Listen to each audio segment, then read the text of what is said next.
Myanmar mystic philosophy welcomes you. There is a sutra that has existed for more than 3,000 years and is considered the key to decoding the universe, holding the secrets of heaven and earth and human destiny.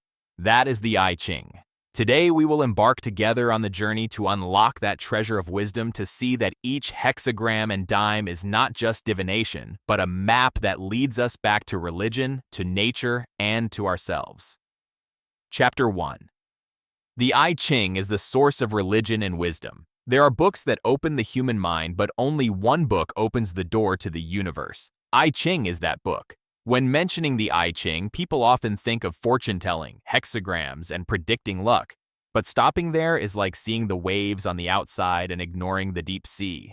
The I Ching is not just to ask whether we will gain or lose tomorrow, nor is it to calculate the benefits of small things. I Ching is a source, the foundation for the birth of religion and wisdom. Those who grasp the translation will have their wisdom enlightened, and those who can understand the translation will open their morality. What is Tao? Tao is the way heaven and earth operate, the natural truth hidden in every drop of rain, every wind, every ups and downs of human life. What are lice? Qi is the insight to recognize the path, the eye that sees through the veil of change to see the hidden law within. Tao is the root, wisdom is the use. The way cannot manifest without wisdom, and wisdom cannot be achieved if one is separated from the way. The I Ching is the bridge for religion and wisdom to meet and integrate into the human heart. If we observe the sky, we see the sun rising and setting, the moon waxing and waning, the stars changing places, seasons succeeding seasons, year after year. If we look into the ground, we see seeds sprouting, trees withering, all species arising and dying. Everyone can see that scene, but few people realize that behind it is an immutable principle. Everything operates in a flow. That flow is translation. The universe does not stand still. It is always moving, always changing, and it is that change that creates life. Understanding translation means understanding how the universe is operating. The I Ching not only teaches us to see change, but also teaches us to see how change becomes the law. Not all things are chaos, but within chaos there is order. Within change, there is order. A leaf falling to the ground is not only a fading away, but also a seed of growth. A dynasty that flourished and then fell is not only a trace of history, but also proves that nothing can escape the cycle. That is why the I Ching opens up for people the ability to illuminate the future, because whoever understands the cycle of all things will see the next steps of the flow. But more important than the I Ching is not just to predict, but to live in harmony. If you know how to change but don't follow it, that wisdom becomes useless. Farmers understand that after spring, sowing is summer of growth, after harvest is winter of rest. So if they work at the right time, every season will have enough rice. A gentleman understands that when times are up, you need to advance, and when times are down, you need to hide. So if you follow your destiny, your body and mind will be stable. The ruler of the country understands that when the people need tolerance, he is soft, and when the people need discipline, he is firm. So if he decides at the right time, the world will be peaceful. That is the greatest use of the I Ching, to guide people to live in harmony with the universe, live in harmony with nature, and live at the right time and right place. Where did the I Ching come from? Ancient people observed the sky, looked at the earth, looked at the mountains and rivers, looked at the trees and plants, contemplated animals, listened to the sound of the wind, looked at the signs of flying dreams, saw all things changing, and formed hexagrams. Hexagrams are not random symbols, but the language of nature. A solid line represents positive, a ground line represents negative. Yin and Yang combine to form 8 trigrams, and 8 trigrams transform into 64 hexagrams. In those 64 hexagrams, the universe is miniature and human life is complete. People who learn to translate not only learn hexagrams, but learn how to read the universe in that symbolic language. Tao lies in the invisible, wisdom lies in the useful. The I Ching is a bridge from the invisible to wisdom, from the imaginary to concrete instructions. Looking at a hexagram, we see the operation of heaven and earth. Divide a dime, we see the ups and downs of life. But if you only cling to the hexagram, is it like holding your finger without looking? When a wise person learns to translate, he uses the hexagram as the door, the religion as the road, and wisdom as the lamp, and wherever he goes, there will be light. It is said that the I Ching is the book of religion because it contains the ultimate principle. The island is inherently invisible and difficult to grasp, but thanks to translation, it has a silhouette to illuminate. It is said that the I Ching is a book of wisdom because it trains the human mind to recognize change, know how to live according to the times, and know how to behave appropriately. People who have studied translation for a long time will have their intelligence broadened and their soul at ease, not bewitched by luck, not bound by ambition, because you see the root behind. If we look back at history, we will see that the I Ching became the foundation for all fields of study. Culture, politics, philosophy, medicine, feng shui, and military all rely on translation as the basis. A doctor reading the pulse is also looking at the yin and yang in the body, and a soldier setting up a battle is also setting up a hexagram in the body. Farmers calling their husbands are also favorable to the season during epidemics, and wise men dying to cultivate themselves are also favorable to the religion. They all look for a common source, and that source is the I Ching. Some people think that the I Ching is too distant and too difficult to understand, but in fact the I Ching is everyday life. When a child is born, it is epidemic. When an old man passes away, that is also an epidemic. When day turns into night, when rain turns into sunshine, when happiness turns into sadness, it's all epidemic.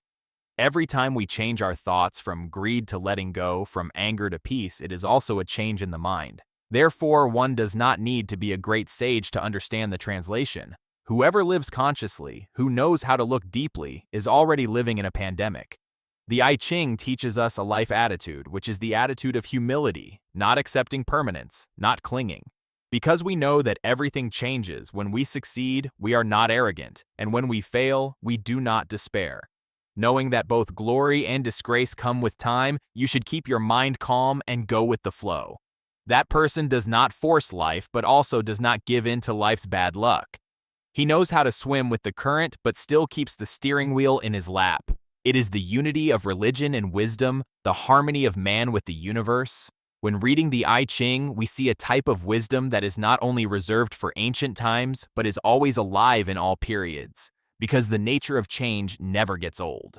Even though people today have technology, machines, and artificial intelligence, they are still subject to the operations of day and night, birth and death, prosperity and decline. Only those who can see that flow of change can truly master themselves in the vast flow. And so the I Ching is not just a book to read, but a book to live by.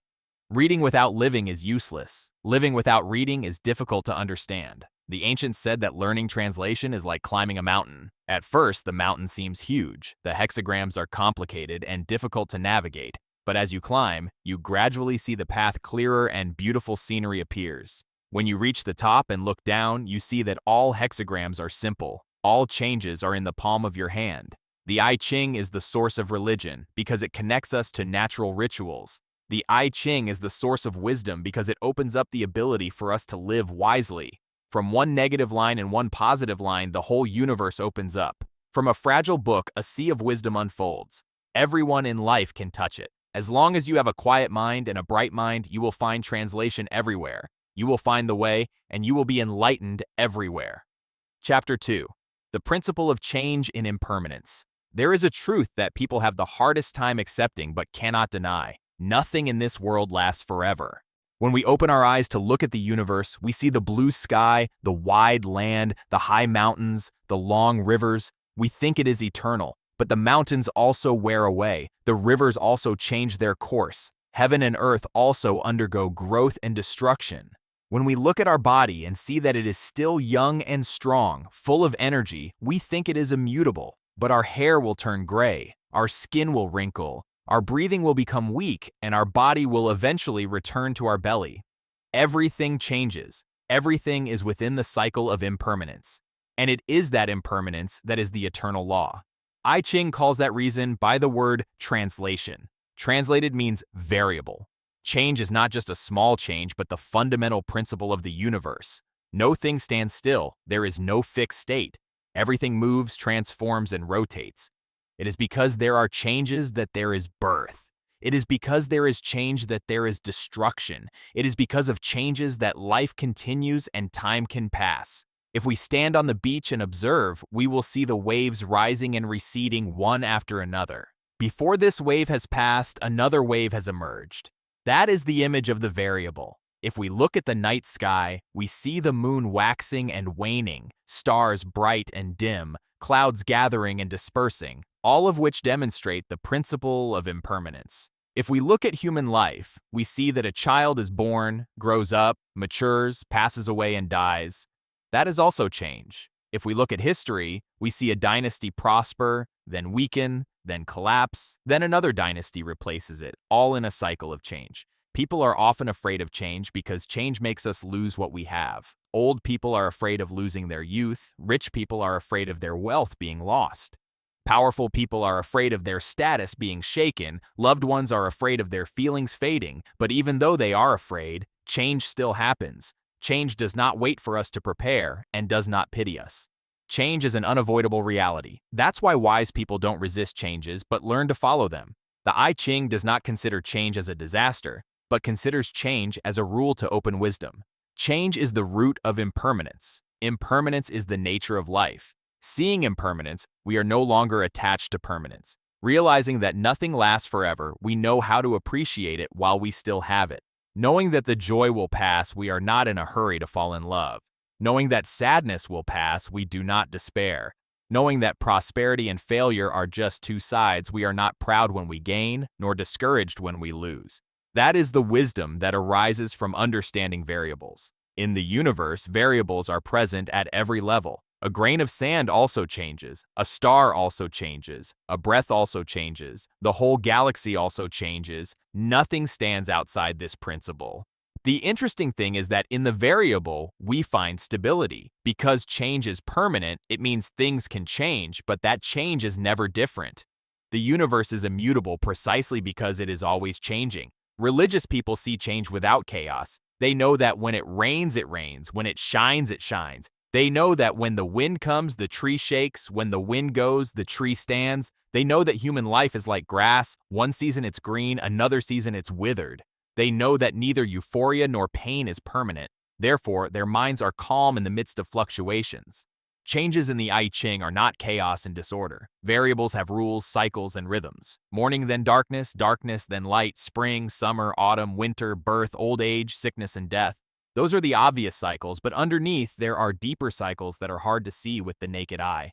Dynasties rise and fall over hundreds of years. Human civilization rises and falls over thousands of years. The universe expands and contracts over billions of years, all within the cycle of change. People live a short life and often only see changes in small spaces, leading to misconceptions.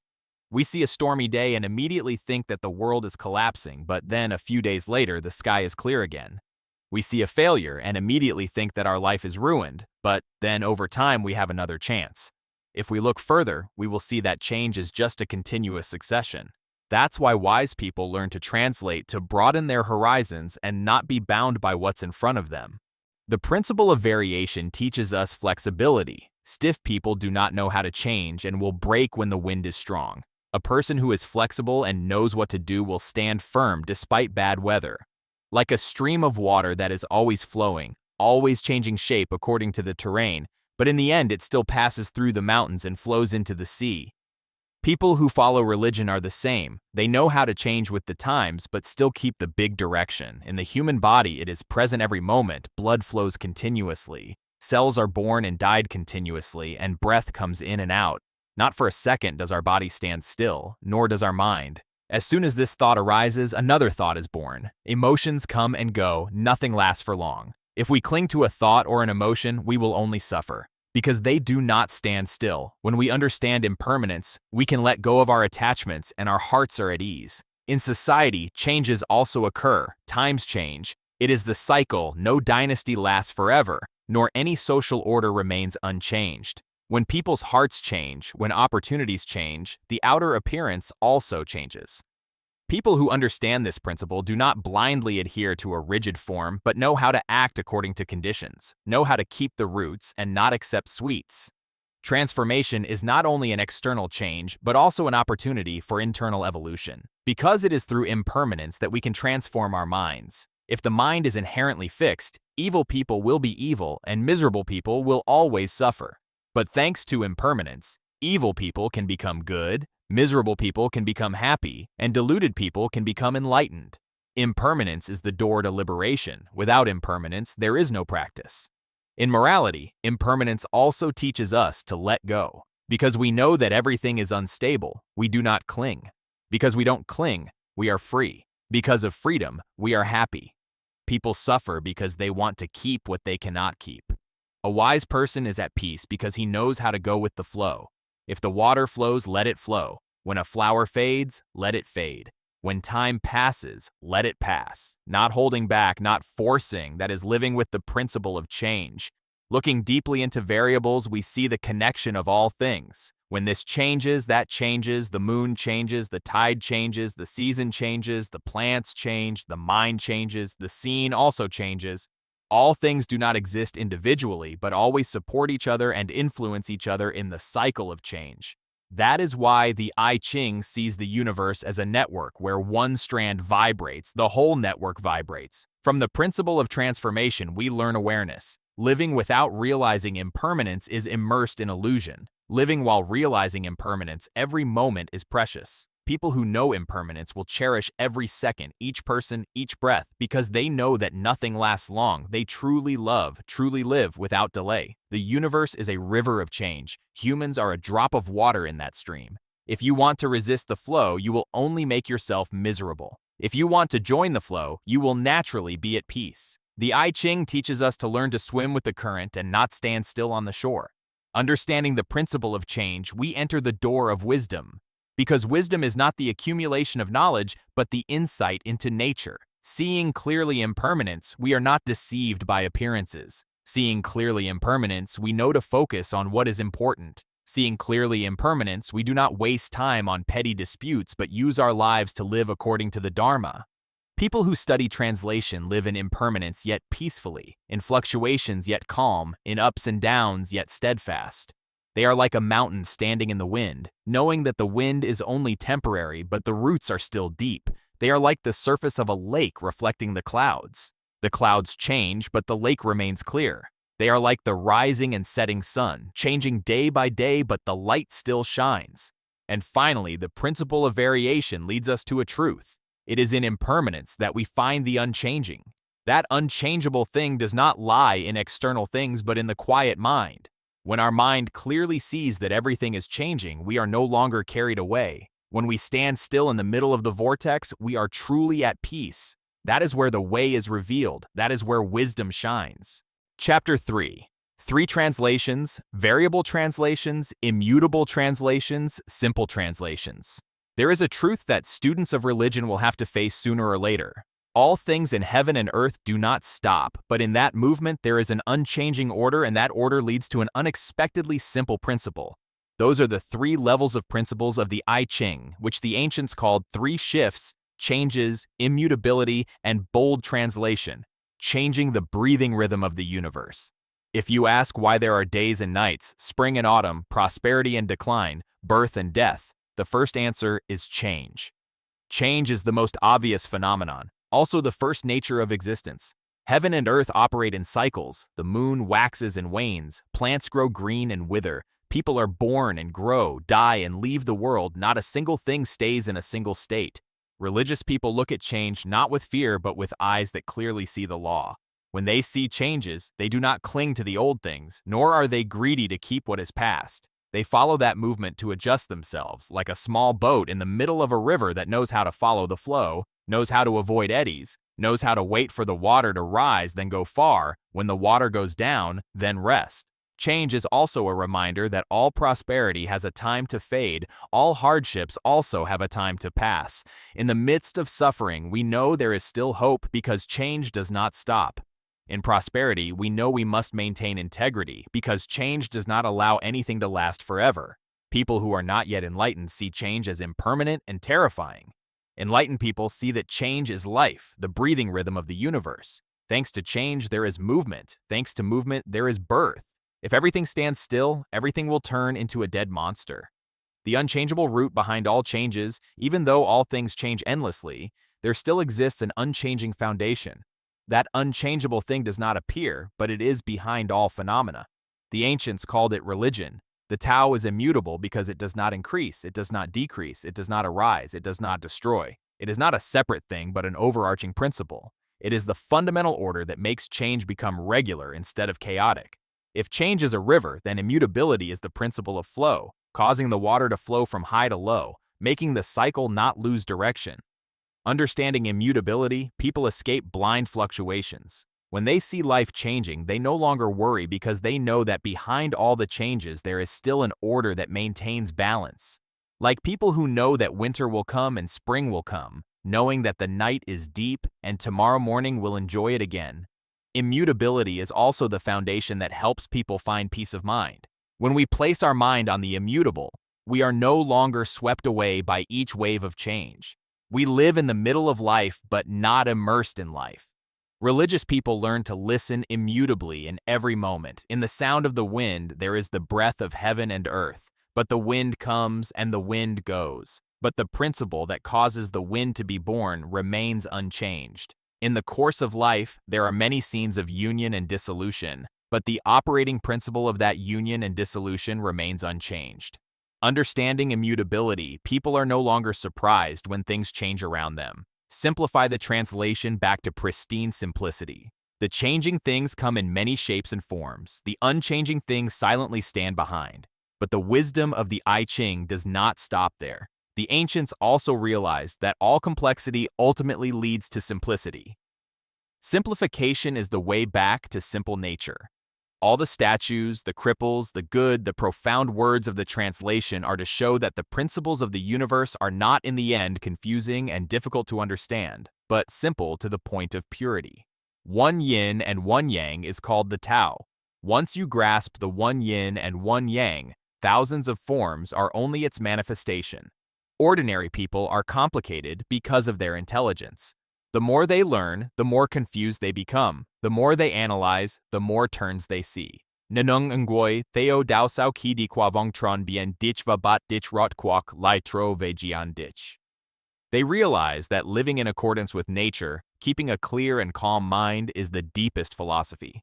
Simplified translation is also a lesson for people to escape the complexities they themselves create. All the troubles, struggles, and plans are all layers of excess. When you let go, the soul returns to simplicity, and in that simplicity, wisdom emerges.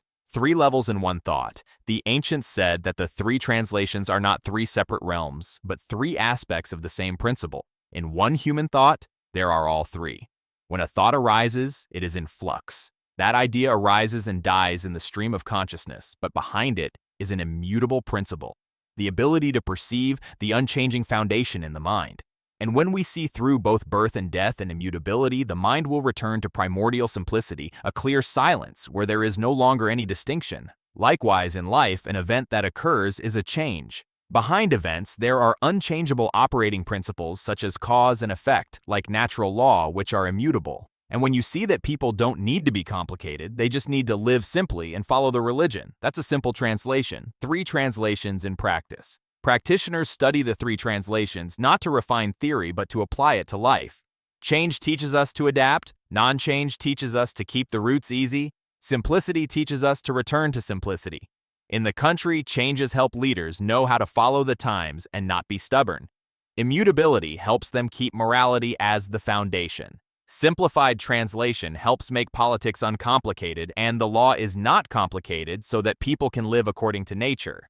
In self-cultivation, change helps people adjust their minds according to circumstances. Turning on the translation helps them have unwavering mental support. Simple translation helps them get rid of unnecessary desires to keep their mind calm.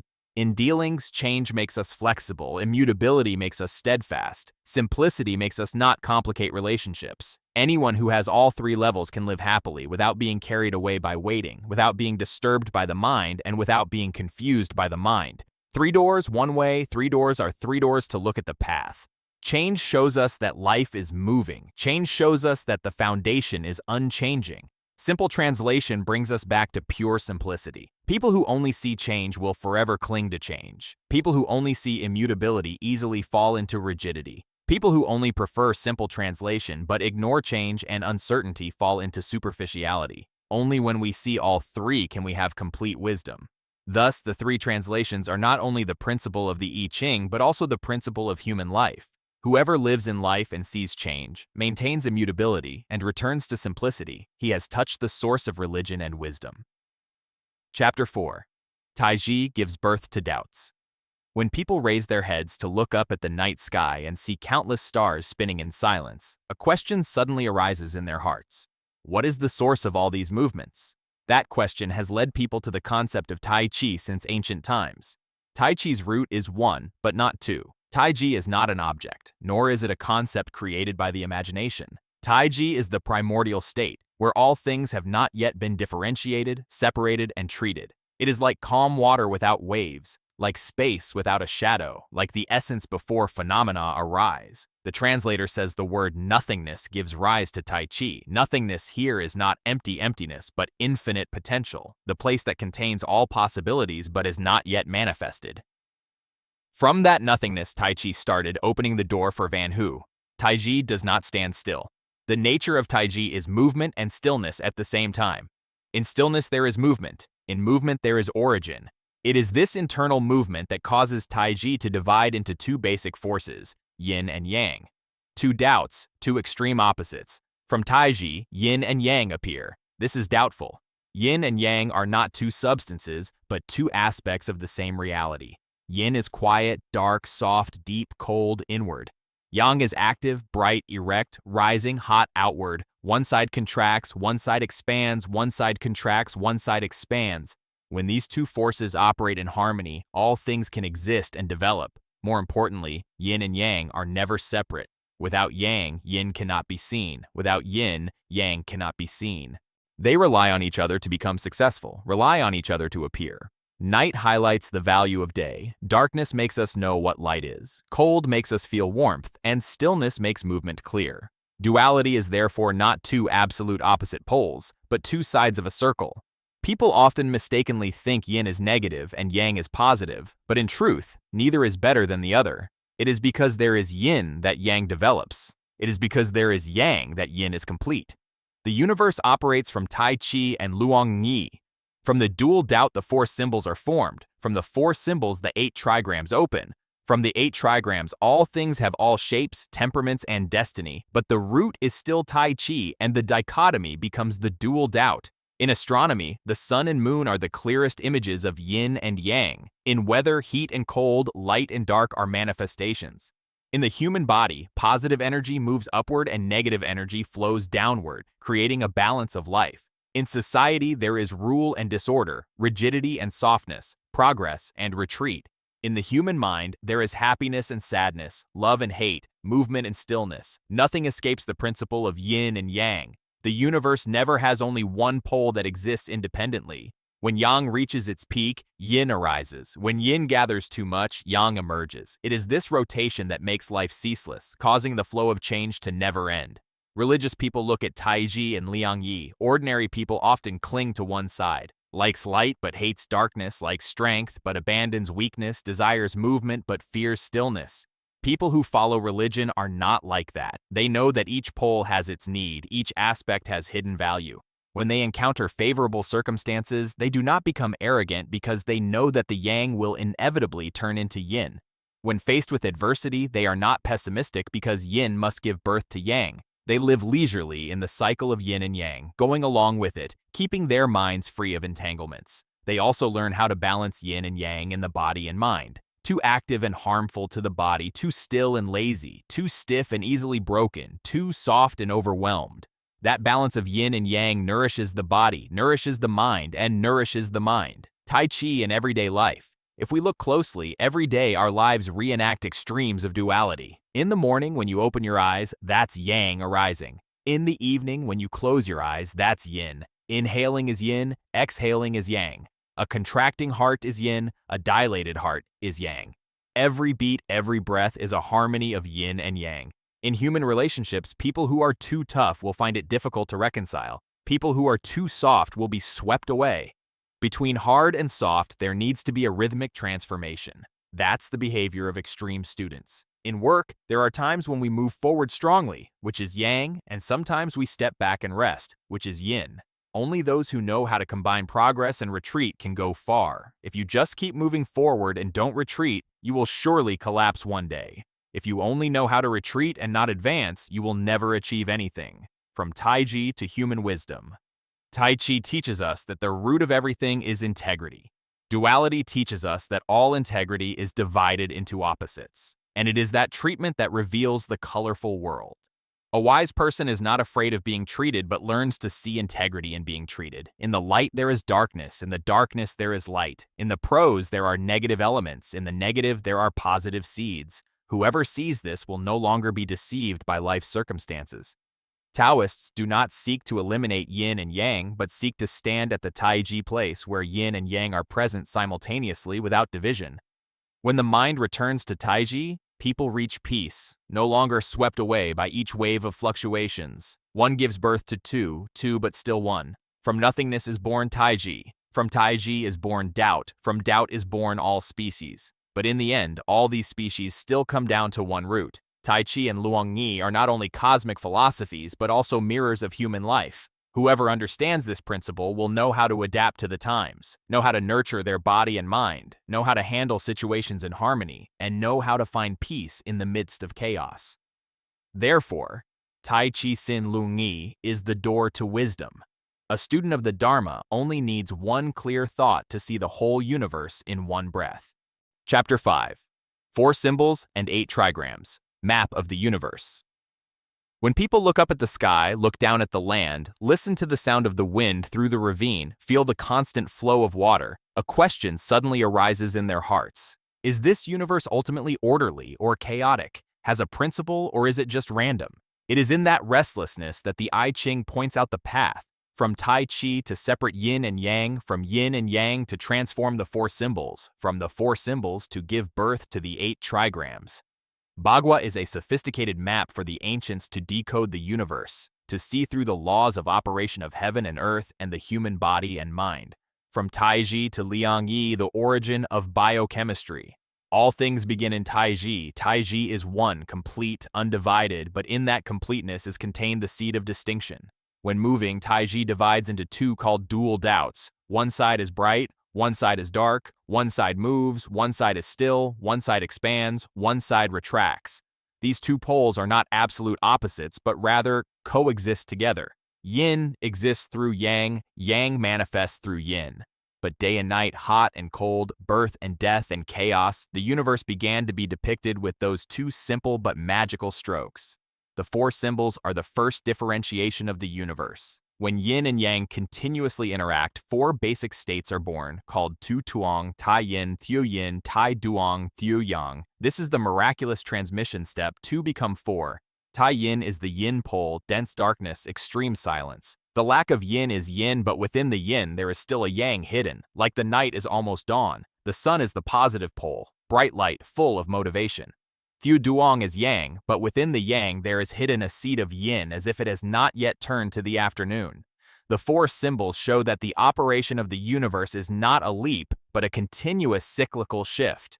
From the 4 symbols to the 8 trigrams, the operating map of all phenomena. When the 4 states of 4 symbols change again, each state divided into 2 becomes 8. That is catching monsters. The 8 trigrams are the primordial symbol of the entire universe. These 8 hexagrams are both an image of nature, a mark of spirituality, and a tool to explain all phenomena.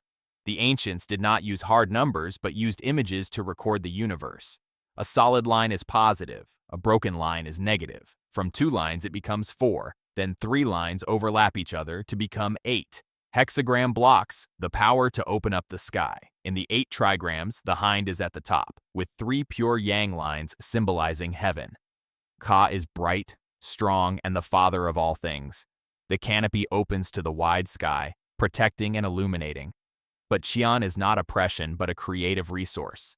In life, resistance is the starting strength, the spirit of improvement, and the will of people who want to overcome limitations. People with a strong temperament are often determined, decisive, and creative. The hexagram is wise, Mother Earth nourishes. The opposite of Qian is wisdom, which has many broken lines and pure yin, symbolizing the earth.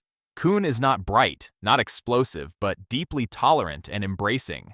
Without wisdom, all things cannot survive because there is no foundation to rely on. Kun is the mother of all things: gentleness, humility, quietness, and growth. People with a smart temperament know how to listen, how to embrace, and how to follow and succeed. If Qian is the power to explore, then wisdom is the power to nurture. Hexagram shaking noises arise. In the 8 hexagrams, Tao symbolizes thunder and lightning, a positive line below 2 negative lines like rays of light bursting from the ground into the sky. Tao is a shock, the beginning of growth. In nature, the Tao is the sound of spring thunder, signaling the awakening of life. In spirituality, calmness is the will to dare to start, to dare to break the silence. People with strong temperaments are often brave and enthusiastic, but are also prone to outbursts of temper. Hexagram, soft permeation, Qi is the wind, a yin line below 2 yang lines symbolizes gentleness going in. The Qi doesn't explode like a town, but creeps in, permeates, and blows everywhere. In nature, it is the wind that carries scents far away, cooling the space. In human life, dark is the ability to absorb, is flexibility, is the power of softness. People with a noble temperament often do not confront directly but gradually permeate, causing others to follow suit. The mosaic hexagram is dangerous but durable. Mosaic is water, a deep abyss. A positive line is sandwiched between 2 negative lines, symbolizing the nucleus living in danger. In nature, mosaic is constantly flowing water, soft but deep. In life, mosaic is a dangerous situation but also an opportunity to practice. People with good temperament know how to adapt flexibly, maintain their spirit in difficult times, use softness to overcome hardness, and use change to deal with uncertainty. Hexagram of cups, bright light shines. Lie is fire, a negative line between 2 positive lines like darkness in the light. Lie symbolizes wisdom and good illumination. In nature, lie is the shining sun giving life. In human life, glass is wisdom, culture, and the radiance of the spirit. People with a serene temperament are often intelligent, bright, and have the ability to open up knowledge, but are also easily carried away by women if they do not keep their roots intact. Hexagram tension, stop, and stillness. Can is a mountain, 1 positive line above 2 negative lines, the image of a towering mountain blocking footsteps. The key is to point, to stop, to know when to stop. In nature, a mountain stands still between heaven and earth. In human life, there is stillness, the power of knowing the forest, knowing the heart. People with a steady, steadfast temperament have the ability to control themselves, but can easily become conservative if they don't know how to open up. Lameness, joy, and harmony. Doi is a lake, joy, and satisfaction. 1 negative line above 2 positive lines representing a peaceful lake reflecting the sunlight. Doi is innocent joy, laughter, harmony. In nature, a lake is a pool of water, softening the land and cooling the air. In human life, doi is a beautiful word, a joy to share. People with a noble temperament are often gentle, approachable, and like to bring joy to others, but can also be easily disengaged if lacking direction. Bagua, the complete picture of the universe. When the 8 hexagrams stand alone, each hexagram is an image. When the 8 hexagrams combine, they become infinitely transformed. 64 hexagrams were created from that grafting, describing every situation of human life and every phenomenon of the universe. The ancients looked at it to understand the weather, the favorable conditions, the harmony of people, and the 8 trigrams, which were not superstition, but a profound philosophy of natural law. The 8 hexagrams are the 8 doors that open for people to enter the understanding of the universe. The 8 trigrams in the human body are not only a map of the outside universe, the 8 trigrams are also a map of the human body. Gan is the head, wisdom is the abdomen, Zhen is the legs, Tong is the hips, Dam is the ears, Lai is the eyes, Sen is the hand, and Doi is the mouth. Humans are small universes with heaven and earth in their bodies. Therefore, studying the 8 trigrams is also studying oneself. When the body is in harmony with the hexagram and the mind is in harmony with the religion, the person becomes leisurely and at ease. 8 trigrams in destiny and life path. Ancient people used 8 trigrams to predict destiny, not only to know the future, but to follow the religion. Knowing where you are is knowing what situation you are in so you can act properly.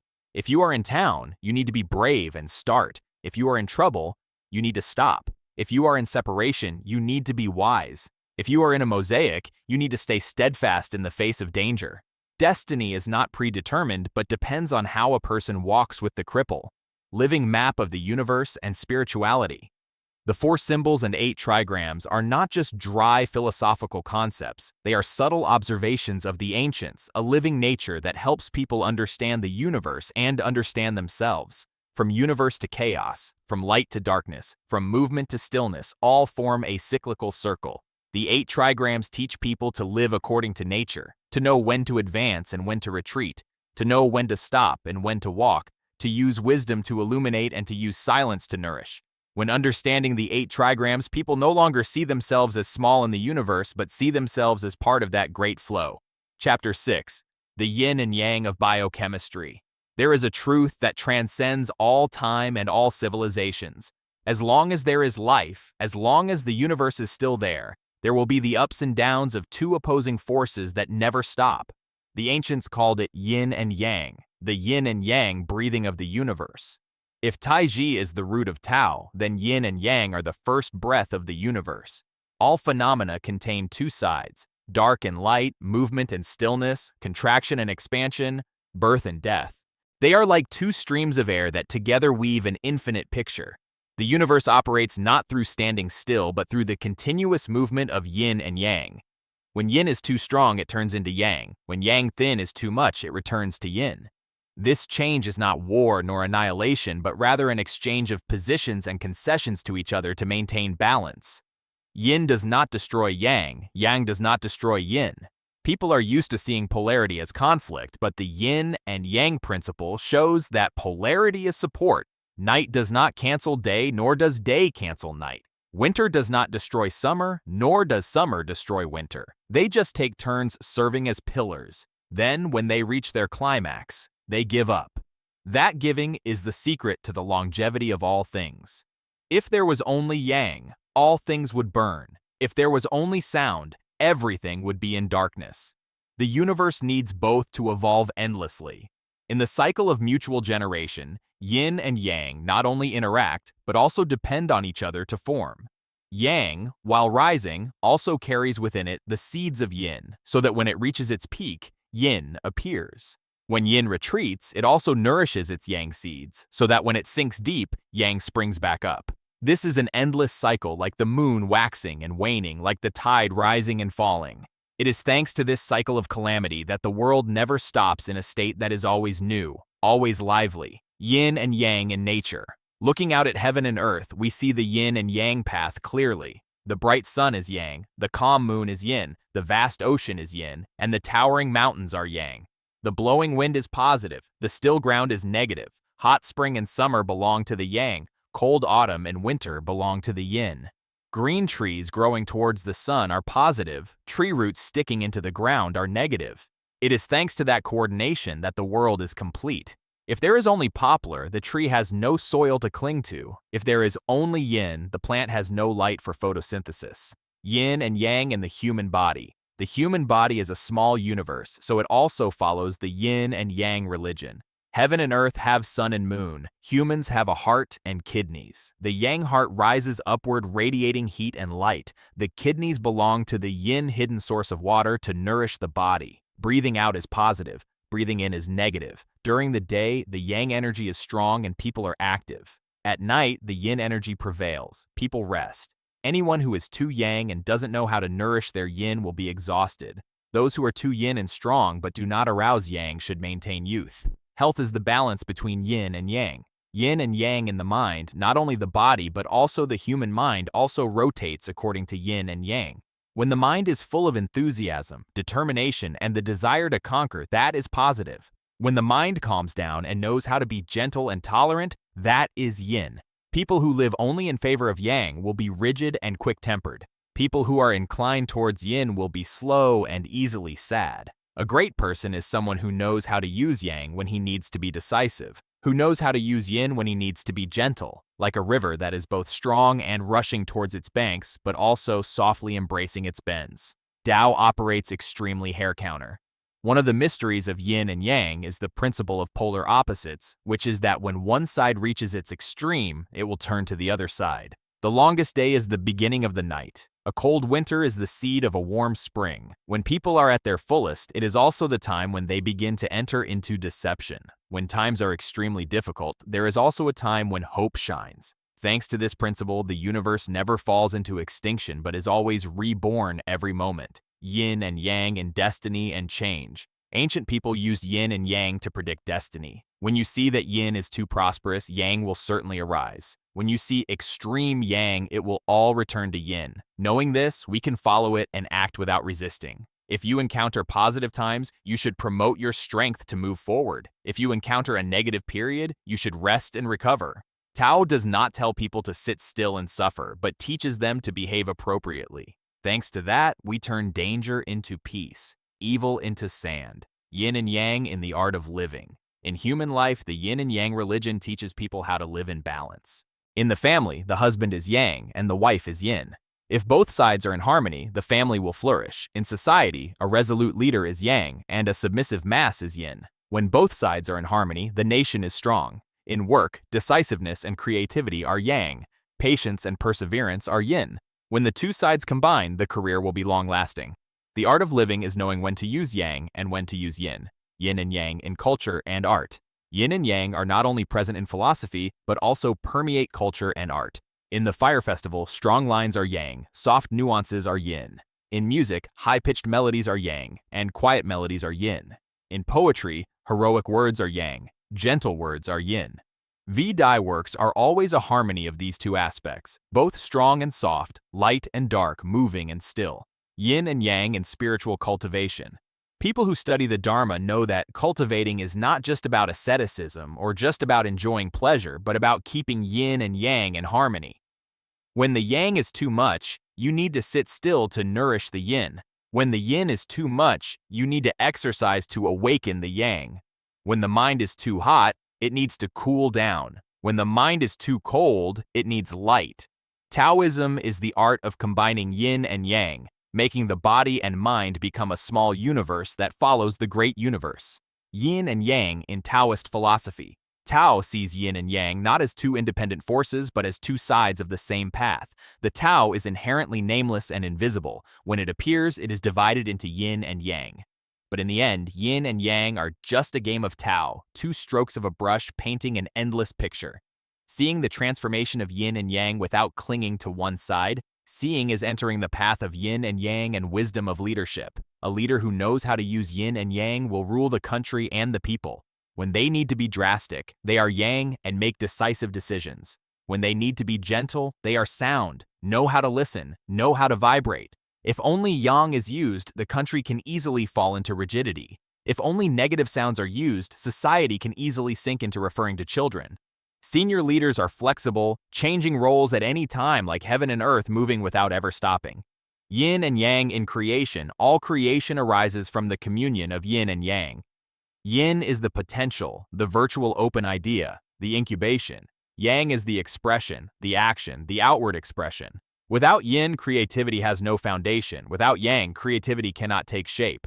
A good creator is someone who knows how to nurture yin and then transform it into yang at the right time. That is how the universe evolves and how humans generate ideas.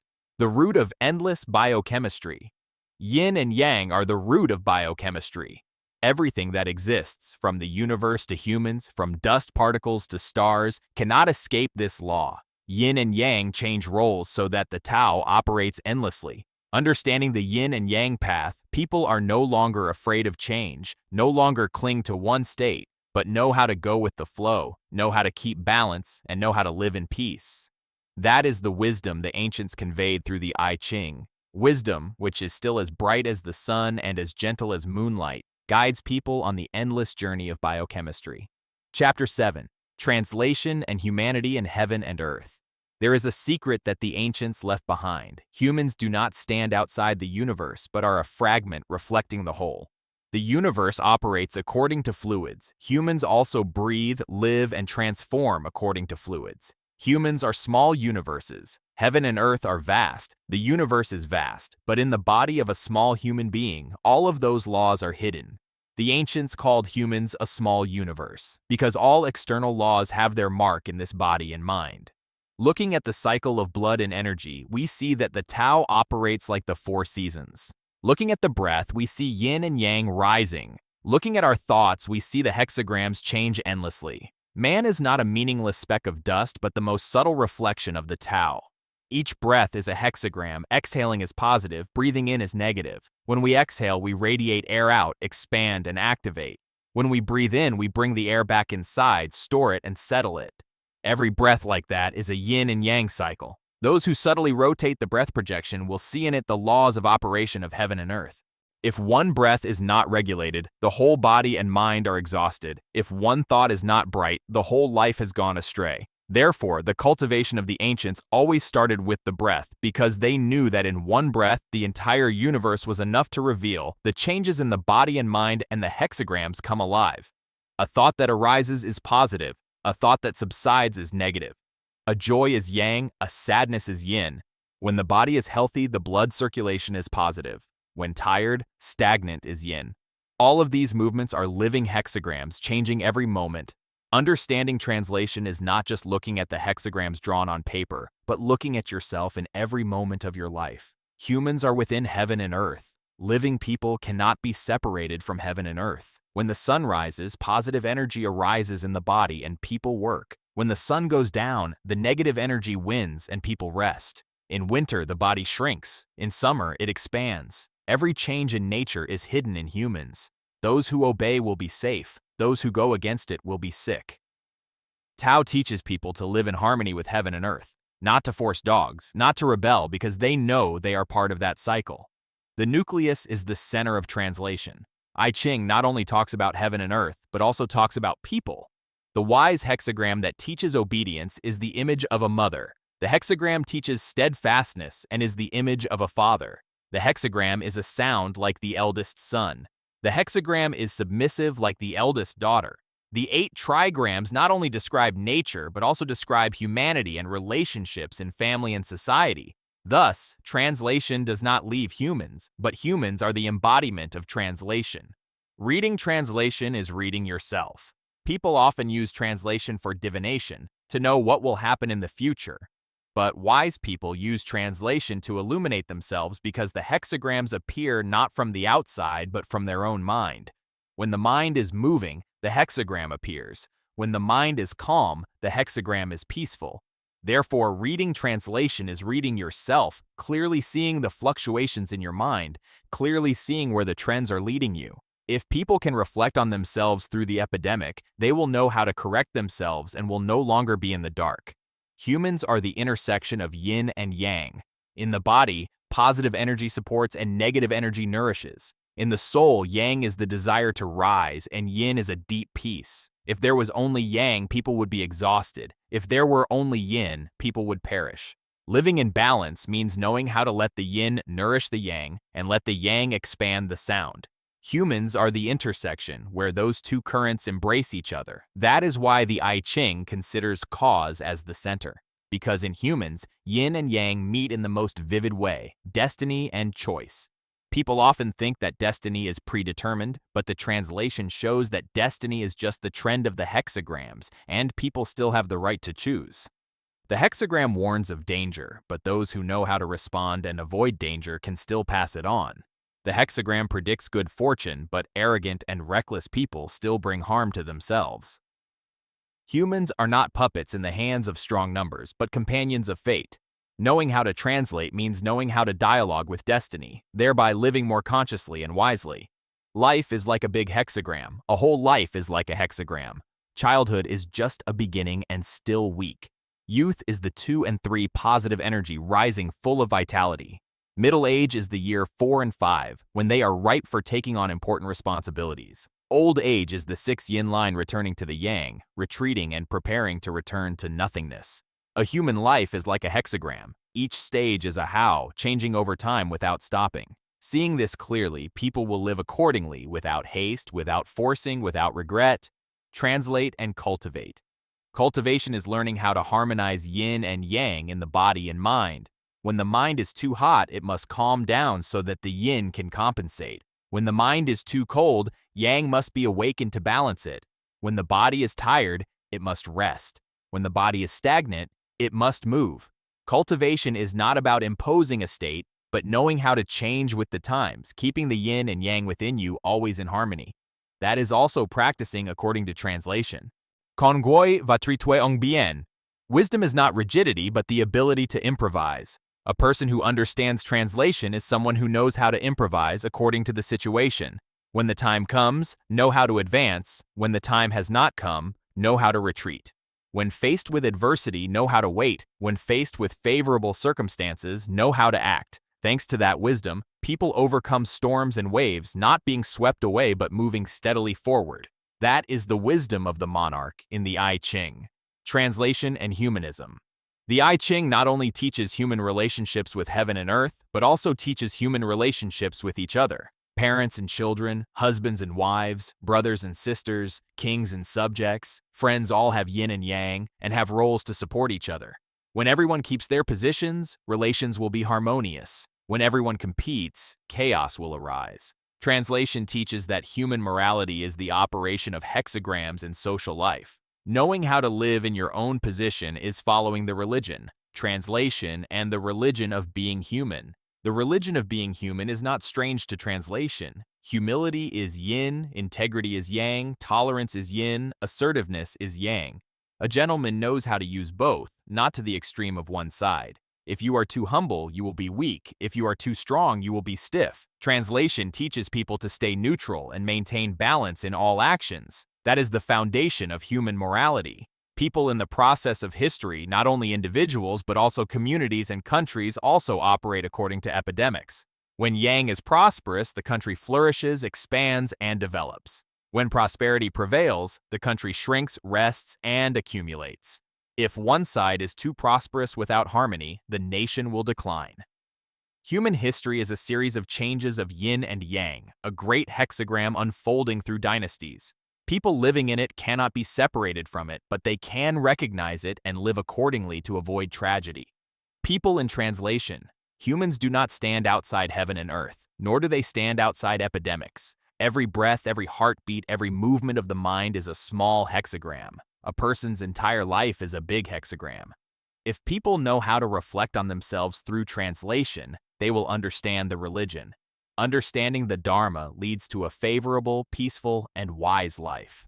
The I Ching is therefore not a book of divination, but a great mirror for people to see themselves in the endless flow of the universe. Chapter 8. Translate and rule the kingdom well by following nature. The I Ching is not just a book for divination, nor is it just a set of hexagrams to predict good luck for everyday life. It is the root of the wisdom of governing a country, the foundation for building and maintaining the country. When the monk looked at the translation, he saw in it not only images of thunder, blowing wind, flowing water, and blazing fire, but also the image of the human heart, the destiny of the nation, and the way of governing the country of a wise man. That's why translation was once called the King's Book, the book for peace and order. Translation is a mirror reflecting the prosperity and decline of a nation. In translation, nothing stands still. This hexagram turns into another hexagram. Yin and yang change places. Good luck turns into bad. Bad turns into good.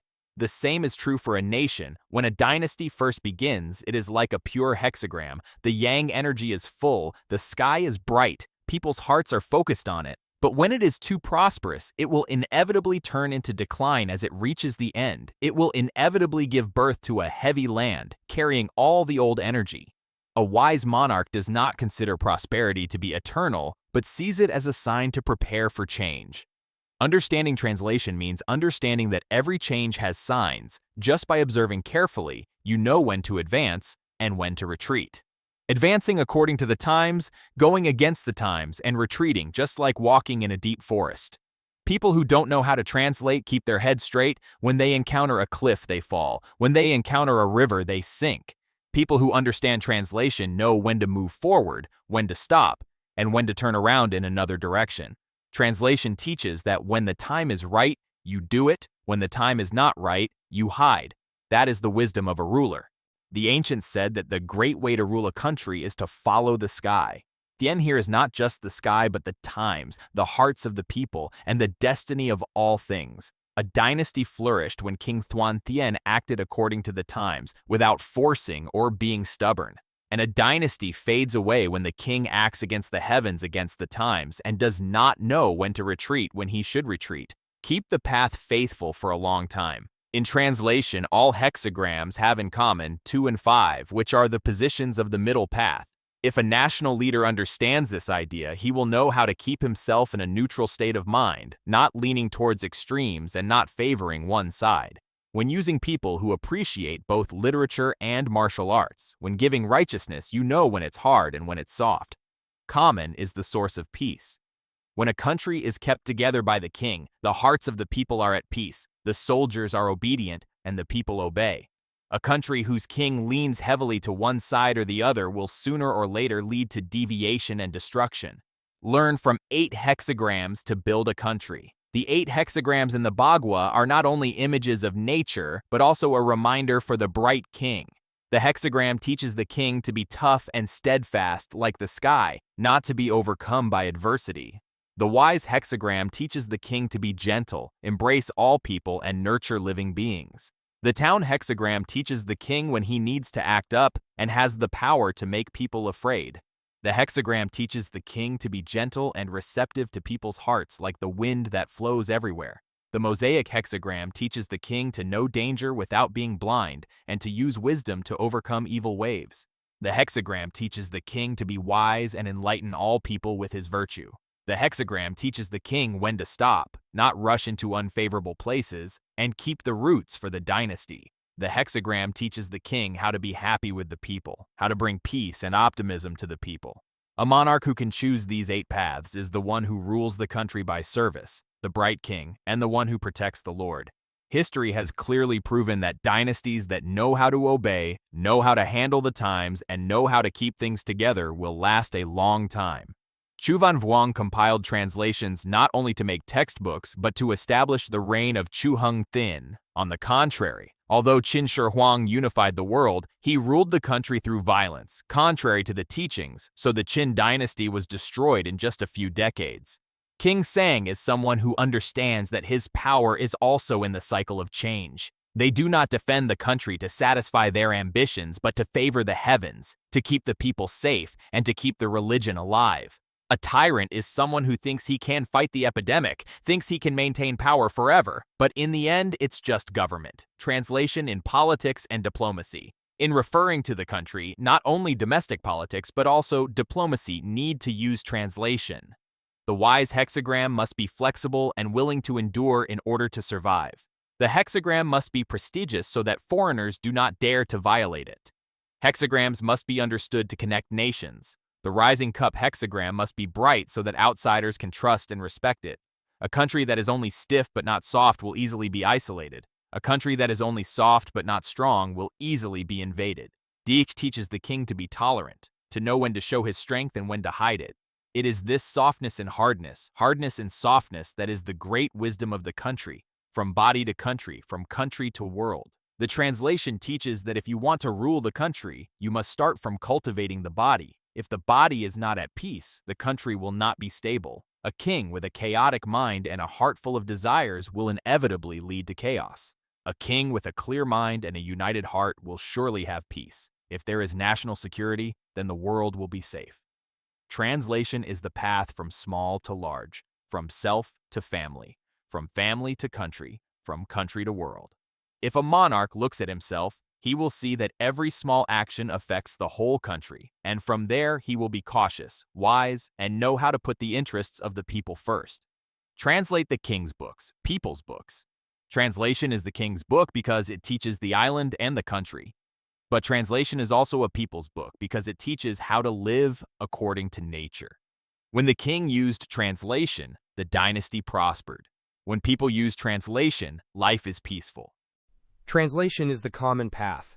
The king and the people can look into it and find the reason to live and behave. Teaching the country through translation is not a technique of governance, but an art of living with the universe. King Sang does not place himself outside the circle of change, but considers himself a part of the common movement. Thanks to that, the dynasty did not exist only by violence, but by religion, by harmony with heaven and earth and people's hearts. The I Ching is therefore not just a book of divination, but a mirror of the fortunes of an entire nation.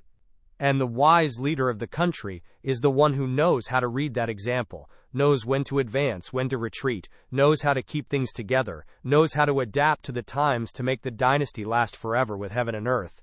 Chapter 9. Translating and cultivating the body and mind is a miniature universe. The I Ching is not only a map to understand the vast outside universe, but also a mirror to reflect the human spirit. In every breath, every thought, every movement of the mind, there are traces of fluid. When all things on the outside are constantly changing, the human heart also fluctuates 100,000 times. If you know how to look into the fluid and cultivate your body, you can realize that your body and mind are a small universe, reflecting the entire macrocosm. The ancients said that the mind is the root, the body is the function. If the mind is not at peace, the body will be chaotic. If the mind is clear, the body will be harmonious. The I Ching teaches that all changes have order and path. When applied to self-cultivation, it is the art of harmonizing yin and yang within oneself. Moving but not chaotic, quiet but not dead, both following nature and being your own master, the mind and the universe are two in one. If the universe is a great path in operation, then the human mind is a small mirror reflecting that operation. In a single thought, there is enough birth, transformation, and destruction. In a stream of emotions, there are enough yin and yang, ups and downs, and dispersion. When we look into our minds, we see that sometimes we are as clear as the sun, sometimes as dark as clouds, sometimes as strong as thunder, and sometimes as soft as the spring breeze. That is no different from the separation hexagram, the mosaic hexagram, the shock hexagram, and the cost hexagram that are manifesting right in the inner life. Therefore, self-improvement is not about forcing yourself to be different, but about realizing that you inherently operate according to the same principles that the universe operates on. Changes in the mind, impermanence is the nature of life. The mind does not stand still.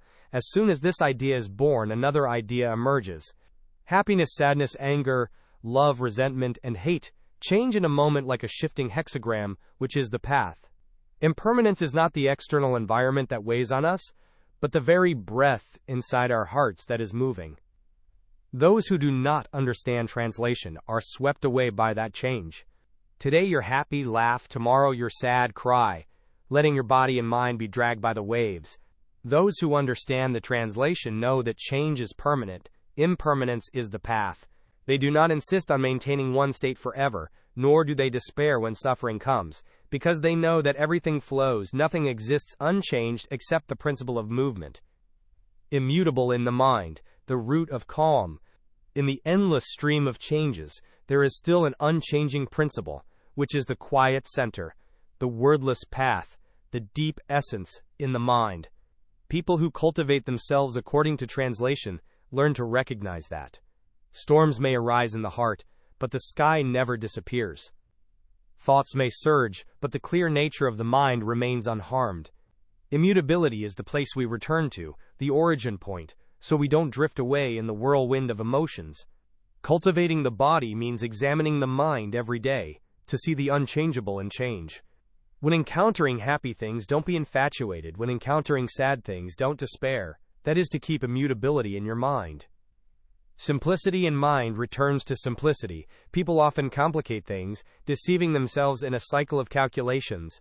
Translating simply means finding simplicity among countless complications. Self-cultivation, according to the translation, is to reduce excess desires, reduce false thoughts, and return to purity. We can do many things in a day, but if our mind knows how to keep it simple, everything will become light. People who practice self-cultivation live in the midst of life while still being like water, not clinging to shape, just following the flow, retaining their original innocence. Yin and Yang in body and mind, a vital balance. Yin and Yang are the root of biochemistry, also the root of self-cultivation. In the body, inhalation is yin, exhalation is yang. In the mind, stillness is yin, movement is yang. Self-cultivation in translation means harmonizing those two aspects. People who are too inclined towards yin are stagnant, gloomy, and lacking vitality.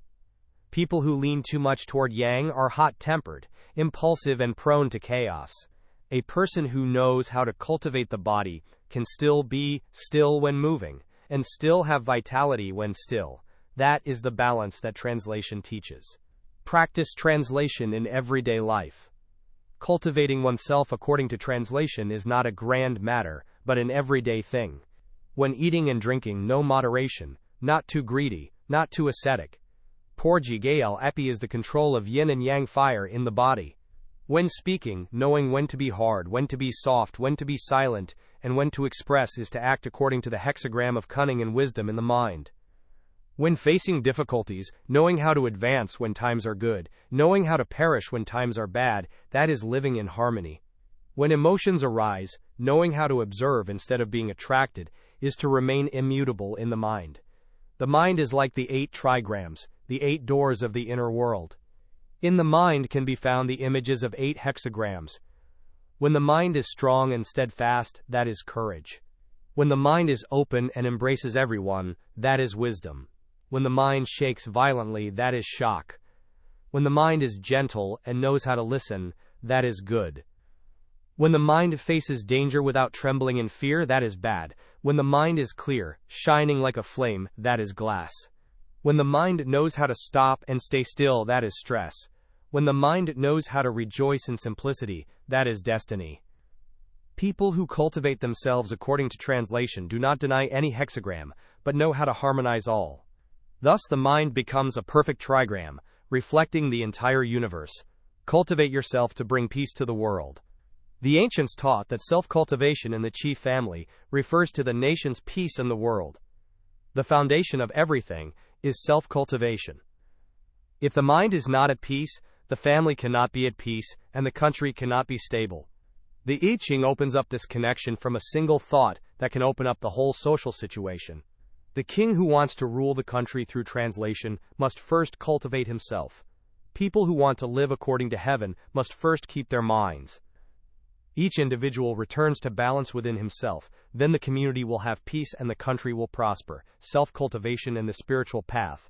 Self-cultivation according to the translation is not to achieve a specific result, but to return to the natural path of living.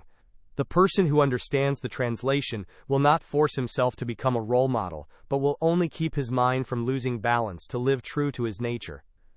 In that process, people learn to observe the mind like observing heaven and earth. When the mind is windy, we know there is wind. If the mind is rainy, we know there is rain. Not empty, not running away, just seeing and harmonizing. That is the path of self-cultivation. The crystallized center is a miniature universe. In the end, those who practice self-cultivation will see that they themselves are a miniature universe. Each thought is a hexagram, each breath is a harmony of yin and yang, each dream is a transformation. When understanding this, people no longer feel small before the universe, nor do they feel separate from the universe.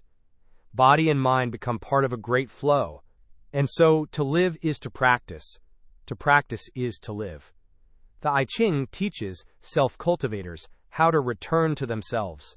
From change we find immutability. From complexity we find translation. From yin and yang we find balance. Then realize that in one thought there is enough heaven and earth, in a small body there is enough the entire universe. According to the translation, cultivating oneself means living according to the religion, living according to the sky, living peacefully in every breath. Chapter. The hexagram blocks the heavenly energy. In the universe, there is a first principle that is the root of all origins. That is the spirit of the hexagram, symbolizing heaven and endless creative power. When we look up at the vast, seemingly endless, unfathomable sky, we are facing the aura of the universe. In the I Ching, hindrance is not just a simple hexagram but the source of everything, the foundation for all changes, the eternal birth of the path. The 6 lines of Tao and Yang in the hexagram are the 6 steps of the universe, and also the 6 levels of maturity of a gentleman on the path of cultivation. The hexagram represents heaven, and heaven is the origin of all living things. In the translated ideological system, heaven is not a tangible entity, but a creative principle, an eternal driving force of unfoldment. When a gentleman learns, he must use strength as the basis, but must not fall into rigidity. Because if there is only strength, it can easily become violent. If there is only strong yang energy, it will inevitably collapse. Therefore, learning the hexagram is not to become invulnerable, but to know how to advance and retreat, to be strong without being harsh, to know how to maintain dignity, but at the same time be tolerant. The 6 lines of the hexagram range from the first to the upper 9th. Each line is a step towards maturity. Beginners are like dragons, hiding under the ground. When the time has not come, they keep to themselves. 2 dragons appeared, gradually taking flight. Kutam is a dragon flying into the sky, but must be wary of arrogance. Kutu is a hidden dragon, knowing how to retreat when times are not favorable. 5 is the dragon, in the supreme position. The king rules the world. Upper 9 is a dragon that is too high, in danger of falling. Thus, each line is not only an image of a dragon, but a lesson about advancing and retreating, knowing how to stop in the right place, and how to use strength ethically. The hexagram also shows us the principle of movement. Heaven operates strongly and never stops, so a gentleman must also strengthen himself daily, and not let a lazy mind ruin his nature. The strength of the hexagram is not brute strength but steadfastness, the spirit of constantly learning, constantly innovating, and constantly improving oneself. A nation can flourish if it maintains a spirit of generosity, which means being creative, progressive, steadfast without being extreme. In translation, Qian is the positive pole, but it cannot stand alone. Qian needs wisdom, heaven needs earth. Absolute power, if lacking tolerance, will only lead to destruction. The hexagram teaches the gentleman to take heaven as an example, but at the same time he must know that without heaven, earth cannot arise, and without earth, heaven cannot exist. Therefore, learning to practice not only learns strength, but also learns harmony. A gentleman is strong but not tyrannical, majestic but not cruel, strong but knows when to calm down and get some fresh air. The dragon image in the shallow hexagram is not coincidental. Dragon is a type of spirit, can ascend to heaven, can be hidden, can manifest according to the time. Dragons don't always fly, but know when to hide and when to show. That is the wisdom of hindrance. If a gentleman only knows how to advance, he will put himself in danger. But if you know how to advance and retreat, when to act and when to keep still, then you will be in line with the way of heaven. The hexagram also shows that every beginning requires strength. Without the initial push, there can be no formation. But that power must be directed in the right direction. Otherwise, it can easily turn into disaster. If a wise king knows how to learn, he will use his power to pave the way for the people, not to coerce them. A scholar who studies diligently will use the spirit of self-reliance as the basis, and not just rely on old knowledge. If a person cultivates himself, he will keep his mind strong, not letting circumstances shake him, but also not letting arrogance ruin his character. The enemy's energy never stops. In the I Ching, Qian operates all day long and does not rest at night, which means that the way of heaven never interrupts. The gentleman, too, must take a step forward every day, no matter how small. If he stops, he is moving away from the path. Learning diligently means learning the spirit of steadfastness and perseverance to the end. A big tree comes from a small seed, but it is through perseverance that it grows. A saint cannot achieve success in just one moment, but through a lifetime of perseverance. Ham is also a symbol of immense creativity. In heaven, nothing stands still, everything changes and creates. A gentleman must also take creativity as the basis. If we only keep the old without opening up the new, we will become stagnant. But creativity does not mean destroying everything, but knowing how to build on the foundation and then develop it further. Just like heaven creates all species, but never abandons the old, but lets the old and new operate together to complement each other. In personal cultivation, the Qian hexagram teaches us that our body and mind must be strong. A weak soul will easily be swept away by external circumstances. A weakened body will find it difficult to carry the great religion. But being strong is not about competing for victory or losing, but about being strong enough to overcome adversity and strong enough to choose the long road. Learners need to know that the greatest strength is not in defeating others, but in conquering oneself. Qian also teaches about leadership. A wise man can not only have strength but must know how to be gentle. If only violence is used, people will be afraid without respect. In the end, the dynasty will inevitably decline. If we know how to use strength to expand the country and use wisdom to harmonize the people's minds, then the world will be at peace. In history, the Hongthin dynasties all started from Min Quan, who knew how to take Qian as the root but did not forget to coordinate with Huan, meaning both strong and docile. The hexagram is a lesson about balance and strength. Without strength, there can be no start, but if strength is not controlled, it will destroy itself. A gentleman learns to be brave in order to know that strength must be associated with virtue, wisdom must be associated with kindness, strength must be associated with tolerance. That is the way it operates, and is also the way for people to live in accordance with the religion. Qian is heaven, the creative principle, the endless source. If a person who studies translation does not understand the hindrances, he cannot understand the easy roots of the Tao. But understanding resistance is not just about understanding theory, but living with the spirit of resistance, having within yourself strength, creativity, steadfastness, and gentleness. Only then can we truly enter the path of translation, the path of heaven and earth. Chapter. Wisdom Hexagram, great virtue of the land. If the Qian hexagram is the air of heaven, strong, creative, and powerful, then the wisdom hexagram is the virtue of the earth, tolerant, quiet, docile, but constantly nurturing all things.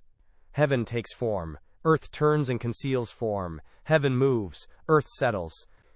In the view of the I Ching, heaven and earth are not antagonistic but rather complement each other, like two wings of a great chariot bringing all things into the cycle of growth. It is thanks to wisdom that the universe becomes strong, it is thanks to the earth that heaven is gentle, and it is thanks to gentleness that the discipline is strong. A gentleman learns to be brave in order to be strong, but if he does not learn to be wise in order to be gentle, that strength is like lightning without rain, noisy, and then extinguished. Kun is the 6 elements of complete yin. If Qian symbolizes a flying dragon, then Kone symbolizes a gentle, dedicated, and tolerant horse. Yin here is not weakness, but the ability to vibrate, endure, and transform. Because it is all sound, wisdom can receive everything. The sky rains down, the earth turns towards it. The sky brightens, the earth reflects, all living things cry down, the earth bears fruit, and gives birth to fruit. The great virtue of wisdom is not arguing, not opposing, but quietly supporting and compensating. Kan's gentleness is not submission, but endless patience, like the ocean that accommodates hundreds of rivers, like the earth that carries 10,000 seeds. A gentleman learns wisdom, that is, he learns the way of softness to overcome hardness. There are times in everyone's life when they have to be tough, but if they stay tough, they will scratch.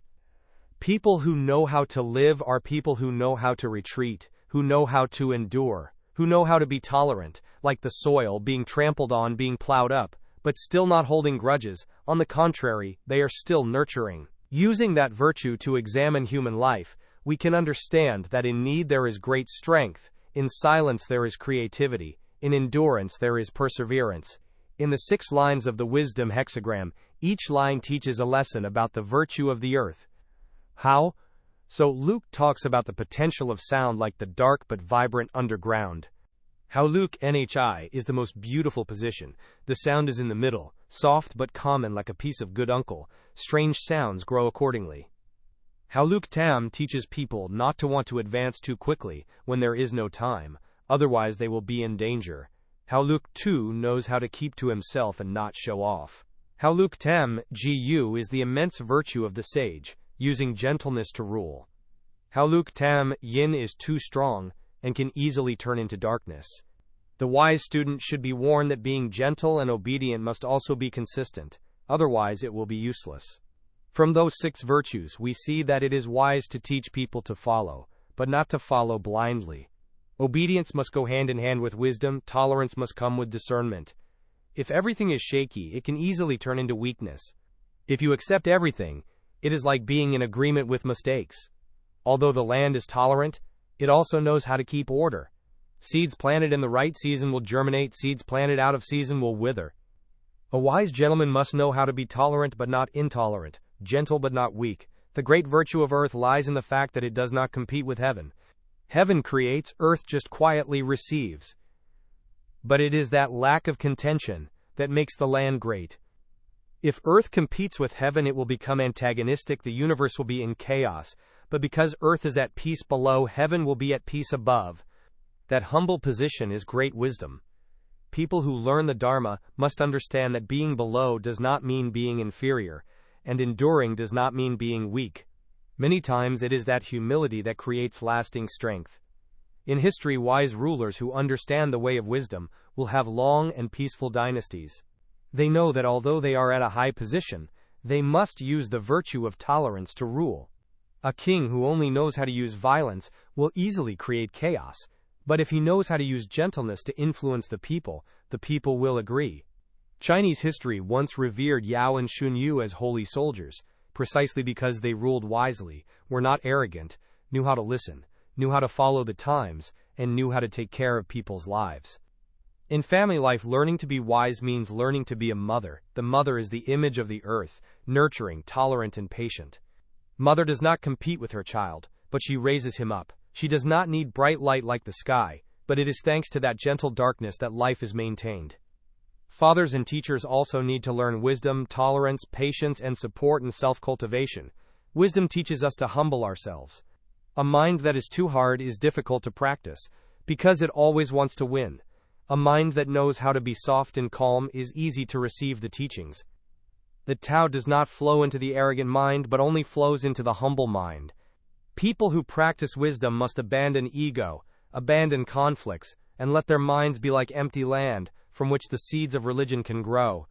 If being generous is progress, wisdom is keeping. If kindness is the beginning, then wisdom is nurturing.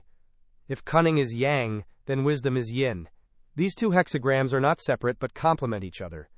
If a person studying translation only learns haphazardly, he can easily become impatient. If you only study wisely, it will be easy to become a child. But learning both will help you understand what balance is. Strong but soft, hard but soft, that is the main path. In everyday life, wisdom teaches us to listen more than to argue. When we meet someone who is hot-tempered, if we are also hot-tempered, it will only make things flare up. If we are gentle, it will be resolved. When faced with difficulties, if you just resist, your burden will easily be broken. If you know how to go with the times and adapt to opportunities, you will overcome it. At work, a person who knows how to learn wisely will not be arrogant with subordinates, will know how to listen to suggestions, and will know how to put himself in another person's position. Thanks to that, the collective is durable. Kohn also teaches an important thing: sustainability does not lie in flashiness, but in silence. The land is not noisy or ostentatious, but thanks to it all kinds of plants and animals grow. If a person who studies religion only likes light and fame, he can easily lose his way. If you know how to be quiet like the ground, then you will have a strong root. Wisdom is the greatest virtue because it encompasses everything. Heaven creates, but if there is no earth to support it, that creation will disappear. The earth bears all things, endures all things, and thanks to that it becomes a safe place for all living things.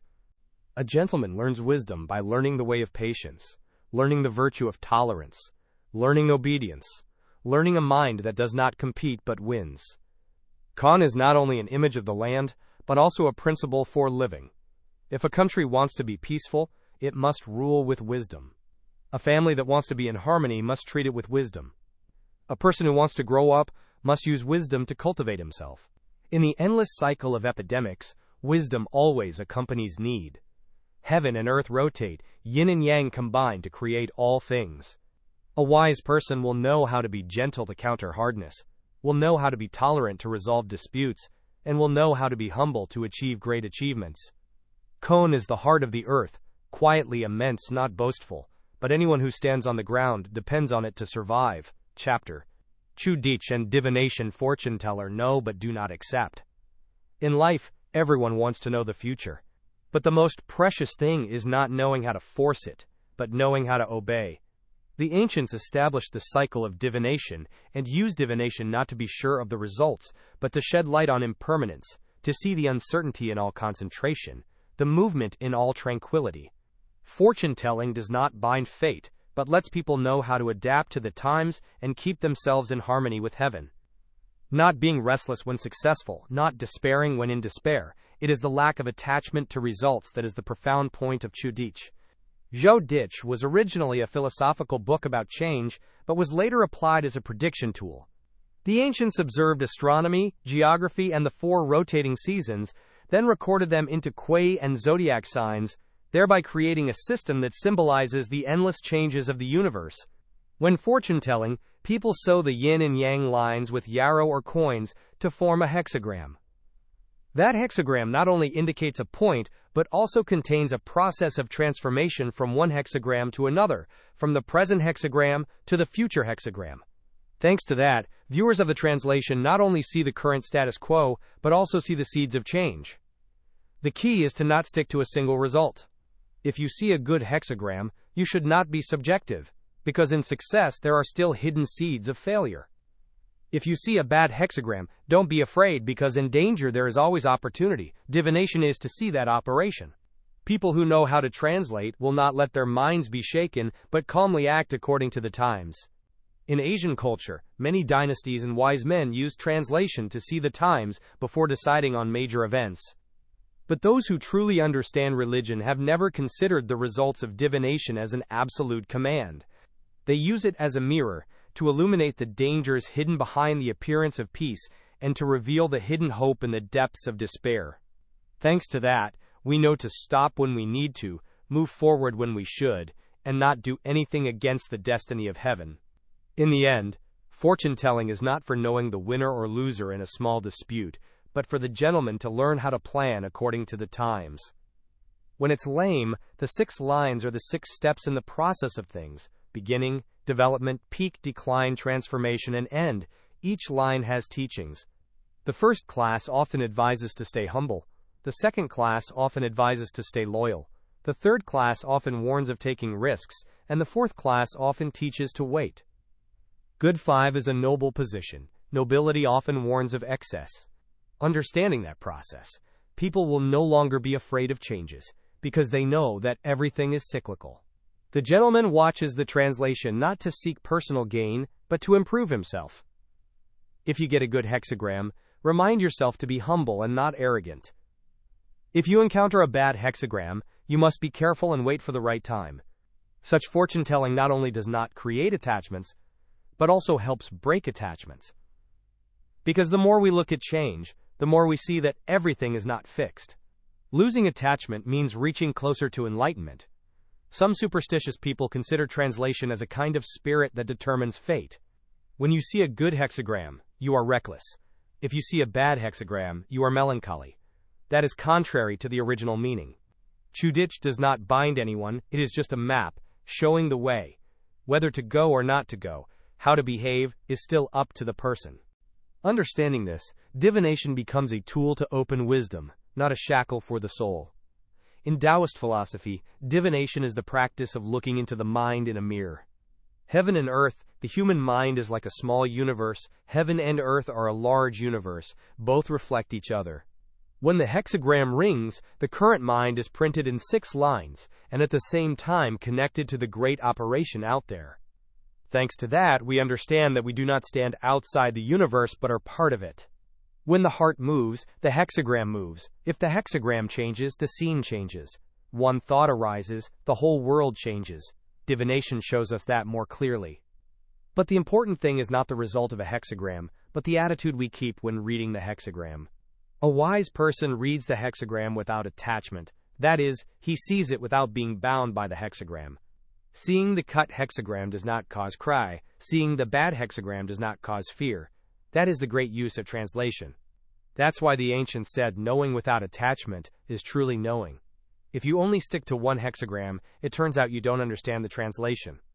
The changes of heaven and earth are infinite. One hexagram cannot describe it all, but one hexagram can be a starting point for our minds to encounter, so that we remember that nothing is unchanging. When using translation to act, the important thing is to keep the middle way, not to extremes in belief, not to extremes in doubt. Know that translation is a means to enlighten but does not replace wisdom and devotion. Thanks to that, people both obey the sky and do not lose their freedom. The virtue of wisdom is tolerance, the virtue of courage is creativity. Translation connects both, showing us both order and change. Divination is the same, both pointing out the path and reminding us that that path is always changing. Anyone who knows how to act accordingly is living according to the Dharma. There are times in life when we want to know a decision in advance, whether we should go or stay, whether we should keep or crawl. Chanting a hexagram, we can see the clues, but if we are attached to the result, we will forget the root of the epidemic. We must understand that the hexagram is just a mirror, and we ourselves are the ones walking. No one can avoid responsibility by blaming the hexagram. Chudich and divination are ultimately a lesson in compliance. Knowing danger and peace, knowing peace and danger, means seeing hidden plans in every situation. When there is prosperity, Don't forget that when there is prosperity, there will be decline. When there is decline, don't forget that when there is prosperity, there will be change. That attitude will help people maintain balance. Not being attached to the hexagram is also not being attached to life. Gain or loss, success or failure are just successive hexagrams on a long journey. What translators need most is a peaceful mind, knowing how to follow the destiny of heaven without going against reason, and knowing how to maintain oneself in all circumstances. It is at this point that Zhou goes beyond a divination tool and becomes a source of wisdom. It does not teach us how to avoid fate, but teaches us how to live harmoniously in the cycle of fate. Not so that people can resist change, but so that people can become one with change. Zhou Yi teaches that the operation of the universe is infinite change. The fortune-telling hexagram is just a fragment that reflects the present moment. If we watch to make sure, we are wrong. If we watch to enlighten ourselves, to cultivate ourselves, and to rule the world, then it is appropriate. Only when a gentleman uses translation like this can he truly understand the way. So knowing without accepting, illuminating without forcing, that is the highest spirit of Chudich and hunger for translation. It helps people go through life without getting lost. Know how to stop when you should stop. Know how to move forward when you should move forward, but never be bound by ambition or fear. Chapter. Translation and religion. One thought is contrary, forever wrong. There are small mistakes in life that we can correct, but if we have a wrong thought when facing the path, we will be lost forever. Translation is not a divination game to comfort insecurity, but a mirror reflecting the essence of religion. Anyone who only stops at hexagrams and forgets the roots of religion is like someone who keeps counting waves but never sees the ocean. Diualio is the root, translation is the branch. Translation operates because of the path, and the path is revealed through translation. Understanding this, we can see that a wrong thought in approaching translation will lead the mind away from the path. And once you are far away from the path, you will never be able to find it back. In the ancient tradition, the dead sages never considered translation as the sole tool for predicting the future. They know clearly that everything in the world rotates according to the law of change, and change is the gentle shadow of religion. The Tao is inherently invisible and formless, but thanks to translation, people realize its vividness in every moment of birth and death. Therefore, if you want to learn how to translate for the ignorant, you must not stop at numbers, hexagrams, or guesses. We must study to see the way. We must practice to be in harmony with the way. We must practice to live with the way. If you use the translation but cannot see the path, you are just like someone holding a map, but not knowing where the direction is. The map is only for guidance, but the direction is up to the person to choose. Likewise, translation opens up many avenues of contemplation, but the door leading to the hidden path is open to those with a clear mind, without greed or stubbornness. A hexagram can apply to the world, it can also apply to people's minds. The mind moves without knowing the path. The hexagrams that appear will only increase the disorder. But if the mind is clear and in harmony with the path, a small hexagram is enough to penetrate the heavenly plan. Ancient people said that translation is the way of heaven and earth, the flow of yin and yang, and the creation and destruction of all things. But deeper still, translation is a mirror to keep people from getting lost in delusion. Translation teaches that nothing is constant, and therefore do not cling to anything. Translation also teaches that there is order in change, so don't be confused when you see life going crazy. That is the island in the epidemic. When the human mind understands impermanence, and at the same time sees order in impermanence, then can one truly enter the door of religion. A thought that goes against the path is a thought that clings to the permanent, a thought that clings to what is certain. When we believe that fortune-telling can give us absolute answers, then at that moment we are on the wrong path. Translation was not born to give people certainty but to teach people to live in harmony with uncertainty. That is the wisdom of the ancients. Everything rotates. People can be positive or negative, but they cannot force the flow. If you follow the way, you will be safe. If you go against the way, you will be in chaos. One wrong thought in the mind is a lost life. If many wrong thoughts follow, there will be no return for the whole life. Looking at the hexagram, we see strong creativity, but if we do not know how to be gentle, then the force will turn into self-destruction. Looking at the wisdom hexagram, we see the tolerance of the earth, but if we do not know how to be alert, being submissive will turn into weakness. Wisdom and wisdom are not just two poles of yin and yang, but two ways for people to reflect on themselves in religion. People who understand the translation and see the way will know how to use courage to advance, use wisdom to nurture, use shock to start, use modesty to harmonize, use mosaic to preserve, use glass to protect, use stress to preserve, marry for fun. But people who do not see the way will only see this hexagram corresponding to this thing, that hexagram corresponding to that thing. The more chaotic the heart, the more attached the mind, the further away from the path one steps. Translation is the means, religion is the end. The means are not to cling to but to overcome. Like a raft that helps you cross a river and then crawl to the shore. If you hold on to the raft forever, you will never go far. People who love translation but don't follow the path are embracing the raft but not walking. People who see translation as a door to enter the religion, then abandon it after using it, no longer care about hexagrams or numbers, just live in harmony with nature, following the bright mind. In the depth of practice, translation is not only to know external changes, but also to contemplate internally. Each change in the mind is a hexagram. When anger arises, there is shock. When the mind is imbued with compassion, it is gentleness. When you fall into the danger of delusion, you are in deep trouble. When wisdom shines, that is separation. When you know how to stop, that's the right thing to do. When you are happy with goodness, that is praise. When it is strong, it is brave. When you are tolerant, it is wise. The mind is the universe, and the universe is the mind. Anyone who looks into the translation and does not see this, will forever stand outside the door of religion. One wrong thought, forever wrong. If you think the translation is just fortune-telling, you will forever see translation as superstition. One thought of seeing the translation is the transformation of the path, forever opening up wisdom. Therefore the core lies not in the hexagram or number, but in the receiving mind. A clear mind sees clear fluids, an attached mind sees dark fluids. Therefore learning to translate without cultivating your mind is making a mistake. Cultivating the mind without understanding the translation means you have not yet chosen the path. Combining both is truly the path of a gentleman. Taoism teaches that the Tao is inherently invisible, soundless and formless, but humans need the means to attain enlightenment, so translation is a bridge. If you forget the bridge, you won't be able to cross the river, but if you mistake the bridge as the bank, you will forever stand still.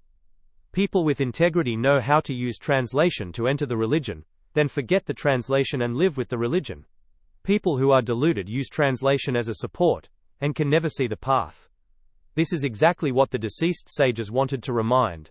Don't let a mistake when learning to translate cause you to stray far from the path. The core of learning to translate is to let go of attachments, not to be attached to heavenly plans, not to be attached to numbers, not to be attached to results. Seeing change in permanence, seeing permanence in change, that is wisdom. At that time, translation is no longer a prediction tool, but a mirror that reflects the true face of the future. That is the ultimate goal. Chapter. The universe is like a hexagram. Have you ever looked up at the sky and earth and realized that the universe is casting a hexagram for itself? Every sunrise and sunset, every rain and sunshine, every ebb and flow of tide, are no different from yin and yang moving in a great hexagram. The universe is not a mindless machine, nor is it a random entity, but a living field, rotating endlessly, like a great hexagram that never stops. Prosperity then decline, decline then prosperity, everything is cyclical, all in fluid. Anyone who sees this truth will understand that humans never stand outside that cycle, but are a part of this cosmic movement. In the view of the I Ching, heaven and earth are not just vast space, but a living stream that continuously manifests itself in countless cycles. The rising and setting of the sun, the full and waning moon, the warm spring and the cold winter, all are images of yin and yang transformation. That's why the ancients viewed the universe as a hexagram, where all yin and yang lines are changing every moment, from which to create, destroy and regenerate. There is no phenomenon in nature that stands outside this rotation. From a small grain of sand to the vast galaxy, everything is shifting. All are in the process of prosperity and decline. Hexagrams are not rigid lines but living symbols for the operation of the universe. When the good yin rises, the yang subsides. When yang is full of prosperity, yin begins to appear. That is an eternal rule. The universe is the same. There is no prosperity, there is no decline. The afternoon rises and recedes. The sun rises and falls. Trees turn green and then wither. People flourish, and then decline. All of those caves are like trenches in a giant hexagram, where heaven and earth are ringing. If we look at the flow of human history, we will also see that the universe casts hexagrams for each dynasty and each civilization. When prosperity reaches its peak, that is, the positive energy is full, then at that moment good yin begins to be born. A dynasty reaches its peak, which is also when the seeds of decline are hidden. In particular, when a civilization flourishes, it is also the time when self-destructive elements gradually accumulate. Without exception, the translation calls it common sense. People who understand do not complain when they are prosperous, do not despair when they decline, but follow that cycle to keep themselves, their family, and the country in harmony with the destiny of heaven and earth. If we look deeply into each person's life, we will see that this body and mind is also a hexagram of translation. The breath comes in and out, the heartbeat beats, thoughts arise and die, just like yin and yang constantly changing. Happy times, sad times, healthy times, sick times, all are the rotation of a hexagram. If anyone knows how to reflect like that, they will see that the universe is not only casting a hexagram for us, but we are also casting a hexagram with the universe. Because the universe and humans are inherently different, in the same biochemical flow and the same evolution, the miracle lies in the fact that although a hexagram has individual lines, they are all tied together into a whole. The universe is the same. The rising sun is not separate from the rotating earth. The falling rain is not separate from the evaporating sea. The sprouting tree is not separate from the land and water. Everything is woven together in an extremely subtle network. The ancients called it the unity of heaven and man, meaning that humans and heaven and earth inherently move in the same rhythm. A rising thought is no different than a wave on the ocean affecting the general flow. Therefore, when we say that the universe is a hexagram, it means that every phenomenon in life reflects and participates in that whole movement. But understanding that is not enough. Those who study translation must see that in that endless cycle of prosperity and decline, there are hidden lessons for life. Because if the universe is a hexagram, then people can learn from that hexagram how heaven and earth operate. When it seems prosperous, it will decline. We learn to be humble in times of prosperity. When you see decline, you will prosper. We learn to be patient in times of depression. When we see day turning into night, we learn to balance action and calculation. When we see spring coming and winter fading, we learn to follow the weather and take care of our body and mind. All are the path of self-cultivation, the path of maintaining the country, and the path of peace. A translation hexagram never stands still. The lines change, the hexagrams change, from hinder to wise, from mosaic to lie, from town to Han, from need to Dawai. The universe never stops either. The planet moves, the river flows, the wind blows through the grass. Seeing this clearly, the student no longer desires an eternal, still place, because something that is absolutely still never exists. Instead of seeking constancy, wise people learn to be steadfast in change. Being steadfast here does not mean trying to hold on, but rather following along like a boat sailing in waves, not resisting but not being submerged either. It is a living island in the great hexagram of the universe. In that relationship, the universe is like a hexagram that not only teaches us the rise and fall of reincarnation, but also teaches that in the extreme relationship, there is the seed of the opposite. In the dark night there is light. In the day there is darkness. In danger lies opportunity. In opportunity lies danger. The universe operates like that. The hexagram works like that. Human life also works like that. When we understand this truth, we will not be discouraged by suffering, nor will we be arrogant when we succeed, because we know that everything is just a perfect segment moving in an endless hexagram. Someone asked, if the universe is a hexagram, when will that hexagram end? The answer is that the hexagram never had a beginning and has no end, just like a river has no final source, but always arises from thousands of water particles, coalescing and then dissolving. The universe is the same. There is no absolute starting point, no absolute middle point. It is just an endless stream of changes. People who don't understand fear the end of the world. Those who understand know that the end of the world is just a change in the great hexagram, followed by a new beginning. When observing the starry sky, the ancients realized that the movements of the stars were no different from a hexagram. Stars rise, stars set, planets combine, celestial phenomena change, all follow cycles.